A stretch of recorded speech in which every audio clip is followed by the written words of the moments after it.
Otra vez juntos, hermanos. Les saludo en el nombre del Señor.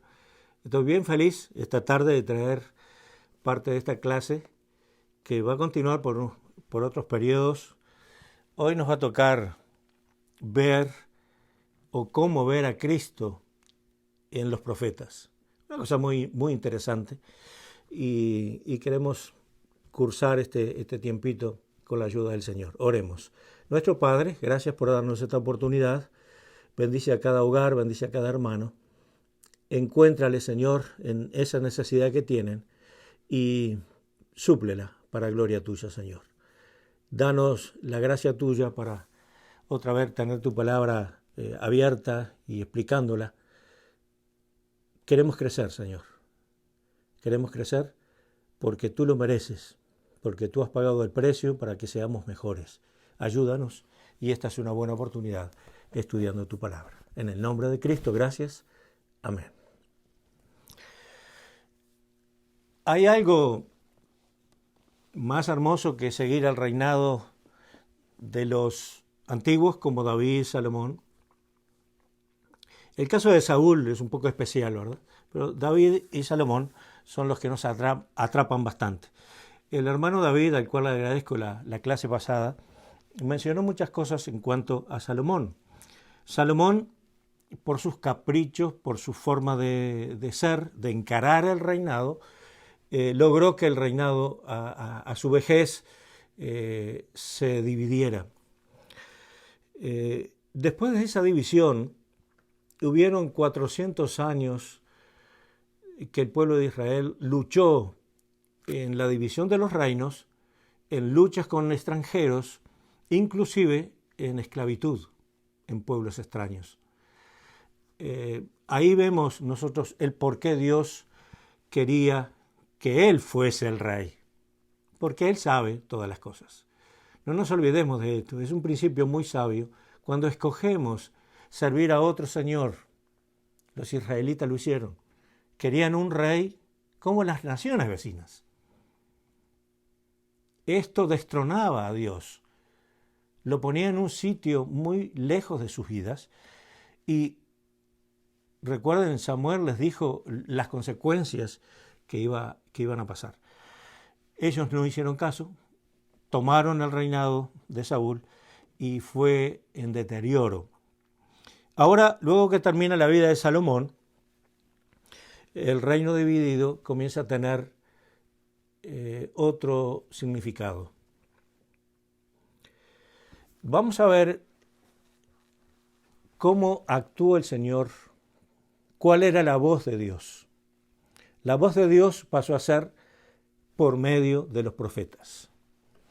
El profeta de Dios era elegido y levantado por Dios para dar a conocer un mensaje, muchas veces de juicio, pero muchas veces también de llamado al arrepentimiento, a que se volvieran a Dios, que se volvieran de las imágenes, que se volvieran de los ídolos, al Dios verdadero. Por eso cita siempre al Dios de vuestros padres. Y no tenemos que olvidarnos de esto porque nosotros también debemos volver a las sendas antiguas para tomar de Dios la bendición de acuerdo como Él bendice y en las condiciones que Él bendice. Sabido es que los israelitas se inclinaron a los ídolos paganos de los vecinos. Destronan al Señor como rey y comienzan a tener ídolos, imágenes, a casarse con mujeres paganas y estas mujeres le llevan al pueblo a bajar las normas y a utilizar todo lo que ellos tenían como dioses, ídolos, inclusive cosas como atuendos y vestimenta y cosas por el estilo. Entonces, es terrible lo que estaba pasando, es terrible. En ese periodo de 400 años, Dios le levanta profetas. Vamos a ver, en este caso, cómo podemos ver a Jesús en los profetas. Si me acompaña, vamos al primer profeta en esta tarde. El primer profeta que vamos a tomar es Oseas. Ninguno de nosotros quiere estar en la piel de Oseas. la verdad. Oseas fue ordenado, fue puesto por el Señor como un profeta de Dios. Y si ustedes me siguen en Oseas capítulo 3, dice, me dijo otra vez Jehová, ve, ama a una mujer amada de su compañero, aunque adúltera, como el amor de Jehová para con los hijos de Israel, los cuales miran a dioses ajenos y aman tortas de pasas. La compré entonces para mí por 15 siclos de plata y 1 homer y medio de cebada. Hermanos, Oseas es puesto en un aprieto, es puesto como hombre en lo que ningún hombre debe caer. Y Dios le hace escoger a una mujer adúltera, a una mujer de la calle, que tenía sus amantes, que tenía sus compañeros, y él la tiene que comprar, rescatarla de la esclavitud y llevarla a casa. Eso era un mensaje directo a Oseas. ¿Verdad que todavía amamos a los que nos aman? ¿Verdad que todavía nuestro corazón se deleita con el que gusta de nosotros? Pero Dios ama a todos. Y Oseas tenía que saberlo. Dios ama a todos. Y le dijo a Oseas, cásate con alguien que tú al principio no amas. Y yo te voy a mostrar cómo se puede amar, cómo yo amo al pueblo que ha adulterado y se ha ido tras otros dioses. Santiago lo levanta y le llama a tal persona, oh almas adúlteras, porque dejaron a Dios y se fueron y adulteraron con otros dioses. Les leo el paralelo que tiene con Jesús. Oseas y Jesús tienen algo en común. Jesús se entregó por su iglesia para hacerla santa y sin mancha. Dice el Señor que compró a la iglesia, así como Oseas compró a la esclava y la trajo para sí. La compré entonces para mí por 15 siclos de plata. Dice, él la rescató, la redimió y la llevó a su casa. Y le dijo, tú serás mía durante muchos días. No fornicarás ni tomarás otro varón. Lo mismo haré yo contigo. Vamos a hacernos uno al otro fieles. Estupenda la ilustración. Oseas y la mujer, su esposa, ella era de mala vida, pero Oseas la amparó comprándola, redimiéndola, como Jesús compra la iglesia y la quiere para sí, porque Jesús está celoso de nosotros. Él nos compró y Él no quiere que seamos de otro. Tenemos otro ejemplo, Jonás. Jonás, como ustedes saben, fue el hombre desobediente, el hombre que quería escapar de Dios. Escapó hasta cierto punto, pero Dios dice, había preparado un gran pez que tragase a Jonás. Y estuvo Jonás en el vientre del pez 3 días y 3 noches. Cuando los judíos demandaron de Jesús una señal, Jesús les enseña diciendo, con una claridad que nos cuesta a nosotros muchas veces tener en cuenta, ustedes demandan señal, esa generación es mala y demanda señal, pero no le va a ser dada señal, sino la señal de Jonás. Y ahí tenemos que repasar lo que pasó. Ir atrás al Antiguo Testamento y ver qué hizo Jonás. Jonás desobedeció a Dios, la gente lo tiró al mar y un pez grande, gigante, tal vez una ballena, lo traga y lo tiene en su interior por 3 días y 3 noches. Jesucristo dijo en Mateo capítulo 12 que él estuvo, el Hijo del Hombre estaría en el corazón de la tierra durante 3 días y 3 noches. Mateo 12, 39 al 41. Esa similitud, ese paralelo entre la vida de Jonás en el vientre y la posterior evangelización de Nínive es la del Señor. El Señor estuvo en el corazón de la tierra, y esto era una profecía de Cristo, porque estaba vivo todavía, en el capítulo 12 de Mateo. Y yo voy a estar en el corazón de la tierra y voy a resucitar. Y luego que el Señor resucitó, el Evangelio se extendió al mundo entero. Ese es el paralelo de Jonás y el Señor Jesucristo. Tenemos a Joel. Joel también tiene mucho para decirnos a nosotros. Sobre todo cuando nosotros vemos que el sello de un buen apostolado o de un buen discípulo es el sello del Espíritu Santo, el sello de la promesa. Dice Joel 2, 28 al 32, después de esto derramaré mi espíritu sobre toda carne, y profetizarán vuestros hijos y vuestras hijas, vuestros ancianos soñarán sueños, y vuestros jóvenes verán visiones.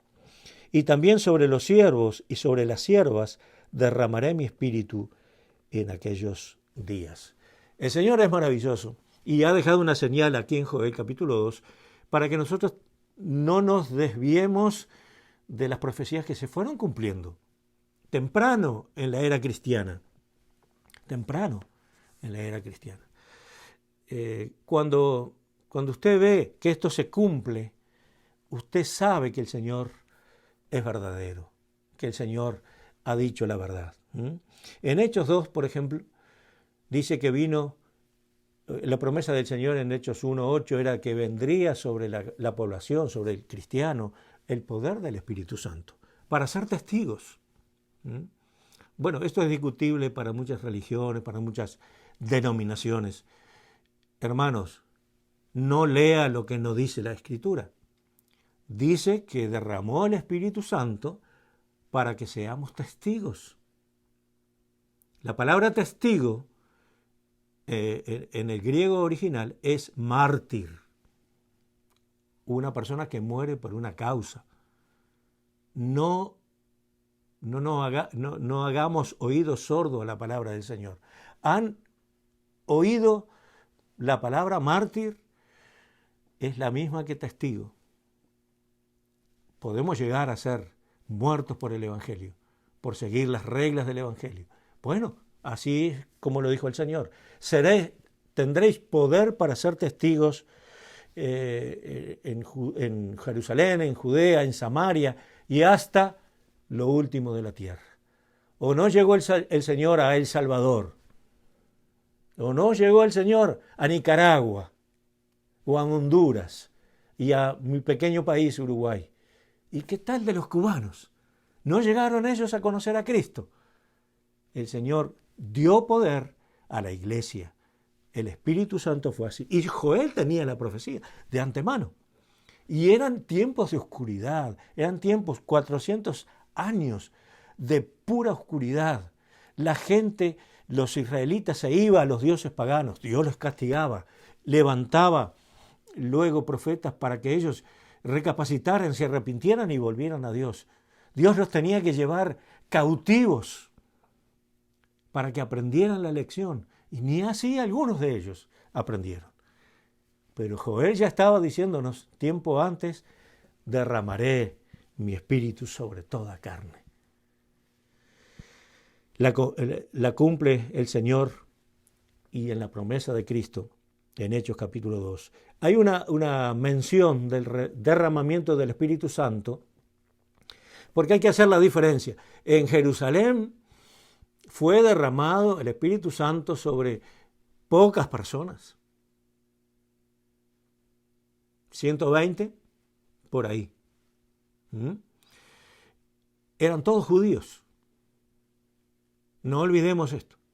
Pero en el capítulo 10 de los Hechos, en la casa de Cornelio, Pedro es sorprendido por el Señor en una visión que le dice bajando un lienzo con toda clase de animales, donde había animales inmundos para el judío, le dijo, mata y come. Y él dijo que no iba a comer nada inmundo, y el Señor le dijo, lo que yo limpié, no lo llames tú inmundo. Y él entendió perfectamente la lección. Baja a la casa de Cornelio, y Cornelio tenía reunida a toda su familia, un extraño, mejor dicho, un romano, un extranjero, tenía a toda su familia reunido y sus amigos, porque Pedro iba a venir e iba a predicar el evangelio a los gentiles. ¿Y saben qué? Los propios judíos, ahí en el 10:45, los propios judíos que venían con Pedro, se quedaron de boca abierta porque el Espíritu Santo fue derramado también a los gentiles. Joel abarca esta era de la iglesia donde se iba a desarrollar un tiempo hermoso y el poder sería de Dios y la gloria sería para Dios. Hablemos de otro profeta, Jeremías. Jeremías, el profeta llamado el profeta llorón, lloró sobre la ciudad de Jerusalén, se sentía dolido por la destrucción y por el pecado que había llevado a esa destrucción. Jeremías dice, como profeta, en el 31, verso 31, he aquí que vienen los días, dice Jehová, en los cuales haré nuevo pacto con la casa de Israel y con la casa de Judá. Casa de Israel y casa de Judá no son lo mismo. Es el reino dividido, llamado el reino del norte, llamado Israel, y el reino del sur, llamado Judá. Dice, no como el pacto que hice con sus padres el día que tomé su mano para sacarlos de la tierra de Egipto, porque ellos invalidaron mi pacto, aunque fui yo un marido para ellos, dice Jehová. Vemos cómo este remanente es buscado por Dios. Vemos cómo Dios está buscando al perdido. Vemos cómo Dios va más allá de un amor que le deja. Y a través de Jeremías predica ese amor de Dios. ¿No te has sentido así en algunas oportunidades cuando no te interesaba de Dios, no querías nada de Dios, pero después supiste que Dios te estaba buscando? Después supiste que usó un hermano, después supiste que usó aquella otra persona o aquella circunstancia para canalizar tu vida y llevarla a los pies de Cristo. ¿Verdad que fue así? Bueno, Jeremías es uno de los profetas que Dios usó y dice, yo les quería guiar de la mano como un buen marido. Israel no quiso eso. Israel se divorció de Dios. Pero Jesús derramó su sangre para establecer el pacto por el perdón de los pecados. Dice la Escritura que hay un pacto en la sangre, un convenio en la sangre de Cristo. Y dice que vamos a tener una comunión una vez en los cielos con el Señor y el jugo o el fruto de la vid que representa su sangre. Él lo va a tener con nosotros. Está esperando ese momento. Dice, no lo voy a hacer hasta que estemos todos juntos. Yo quiero estar con Él. Yo quiero vivir con Él. Yo quiero que ese pacto sea el pacto que me atrape con Él. Y es el pacto del Nuevo Testamento. El pacto en su sangre. La comunión que tenemos. Su cuerpo partido. Su sangre derramada para perdón de pecados. Hoy mucha gente está mal usando la sangre de Cristo.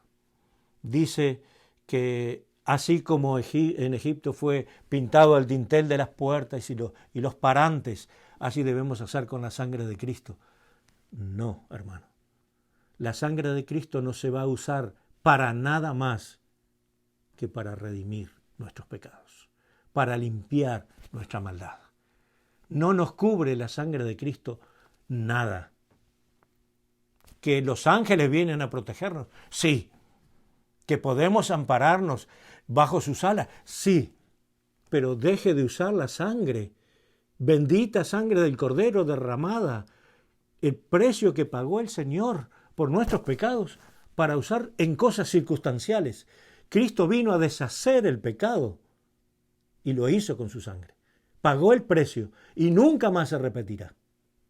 Aclarado esto, digamos que Jeremías es un buen mensaje, el cual debemos oír todos. También tenemos a Ezequiel. Ezequiel es uno de los grandes profetas del Señor y tiene muchas cosas interesantes. Pero mire esta tan buena. Lo llama Dios a Ezequiel en el capítulo 37 y lo pone sobre un valle, el llamado el Valle de los Huesos Secos. La mano de Jehová vino a mí y me llevó en el espíritu y me puso en medio de un valle que estaba lleno de huesos y me hizo pasar cerca de ellos por todo en derredor. Y he aquí que eran muchísimos sobre la faz del campo. Y por cierto, secos en gran manera. Y me dijo, hijo de hombre, ¿vivirán estos huesos? Usted se imagina a Ezequiel oyendo esta pregunta de parte de Dios. ¿Qué hubiera contestado usted? Yo hubiera contestado, Señor, eso es imposible. Pero mire, Ezequiel dijo, Señor Jehová, tú lo sabes. Tú sabes si esto será posible. Entonces me dijo, profetiza sobre estos huesos y diles, huesos secos, oíd palabra de Jehová. Así ha dicho Jehová el Señor a estos huesos. Y les profetizó que se levantaran. Y todos los huesos se fueron juntando, los huesos del mismo cuerpo, y se fueron uniendo. Y ahí había tendones, había piel, había músculo. Pero dice que no había vida en ellos. Y le pidió luego que profetice y que enviara al Espíritu Santo. Mire cómo dice el versículo 9. Y me dijo, profetiza al Espíritu, profetiza, hijo de hombre, y di al Espíritu, así ha dicho Jehová el Señor. Espíritu, ven de los cuatro vientos y sopla sobre estos muertos y vivirán. Y profeticé como me había mandado, y entró espíritu en ellos, y vivieron, y estuvieron sobre sus pies, un ejército grande en extremo. Ezequiel, maravillado de esta profecía, no nos dice nada si no tuviésemos el resto del mensaje. Dice, así es mi pueblo, así es el pueblo de Israel, están muertos. Está cada uno por su lado, como un valle de huesos secos. Pero si mi espíritu viene sobre ellos, y si tú eres fiel a predicar la profecía, ellos se van a reunir hueso por hueso y se van a cubrir de músculos, de tendones, de piel. Y luego un soplo del espíritu vendrá para que tengan vida y se formará el ejército de Jehová. Tremendo. Ahora, ¿qué tiene que ver esto con Jesús? La resurrección y la vida es el Señor. Allí estaba Marta y estaba María en la casa de Lázaro y Lázaro estaba muerto. Y muerto, bien muerto, porque hacía 4 días. Si hubieses estado aquí, no hubiera pasado esto. No estaría muerto mi hermano. Eso es lo que tendemos a pensar. A veces las cosas son imposibles. Todo está destruido. Todo está por el suelo, como huesos secos, sin vida, que es imposible para el ser humano que se tornen otra vez a la vida. Pero viene el Señor y nos dice, yo soy la resurrección y la vida. Yo soy la resurrección y la vida. Lo quiero leer textualmente, porque Juan tiene especial cuidado de lo que está diciendo Jesús. Especial cuidado. Y tanto María como Marta y la multitud que estaba allí en la casa de Lázaro tenía que oír esto. Le dijo Jesús, yo soy la resurrección y la vida. El que cree en mí, aunque esté muerto, vivirá. El que cree en mí, aunque esté muerto, vivirá. Nuestra esperanza es, en vida, creer en Cristo. Y muertos, tener la esperanza de que viviremos con Él, porque hemos creído. Pero mire la otra parte. Y todo aquel que vive y cree en mí, no morirá eternamente. ¿Crees esto? Me dirijo a aquellas personas que tal vez no tengan a Cristo como su Señor y Salvador. Permítame una reflexión en este momento. Jesús está hablándole a usted. La profecía le está hablando a usted. La palabra de Dios le está hablando a su corazón. Y le dice, si tú crees, no verás la muerte. La muerte será algo natural, porque vivirás eternamente. La muerte segunda o la muerte del alma no tendrá garras queriéndote oprimir. La muerte será algo en nuestra vida que abrirá una puerta al más allá. Jesucristo dijo, aunque esté muerto, vivirá. Y aquel que vive y cree en mí, ¿tú crees en Cristo? Dice aquí, no morirá eternamente. ¿Crees esto? Por favor, créelo. Deposita tu fe, deposita toda tu confianza en Cristo, en el Cristo de las profecías, en el Cristo que Jonás, encerrado en una ballena, pudo experimentar 3 días como Jesús en el corazón de la tierra, para luego vivir y vivir eternamente. Como aquel que Joel profetizaba, sobre toda carne derramaré mi espíritu. Y lo hizo, y lo hará sobre tu persona. Cree en el Señor Jesucristo para ser salvo. No dejes que un valle seco, de huesos secos, y lágrimas que ya no caen más de tanto dolor, destruyan tu vida. No dejes que esto pase. Hay esperanza en el Señor Jesucristo. La esperanza es hoy. Y yo te animo a que creas, deposites tu fe en Él, porque si depositas tu fe, Él cubrirá multitud de pecados. Su sangre derramada te limpiará y serás una nueva criatura. Que Dios te bendiga.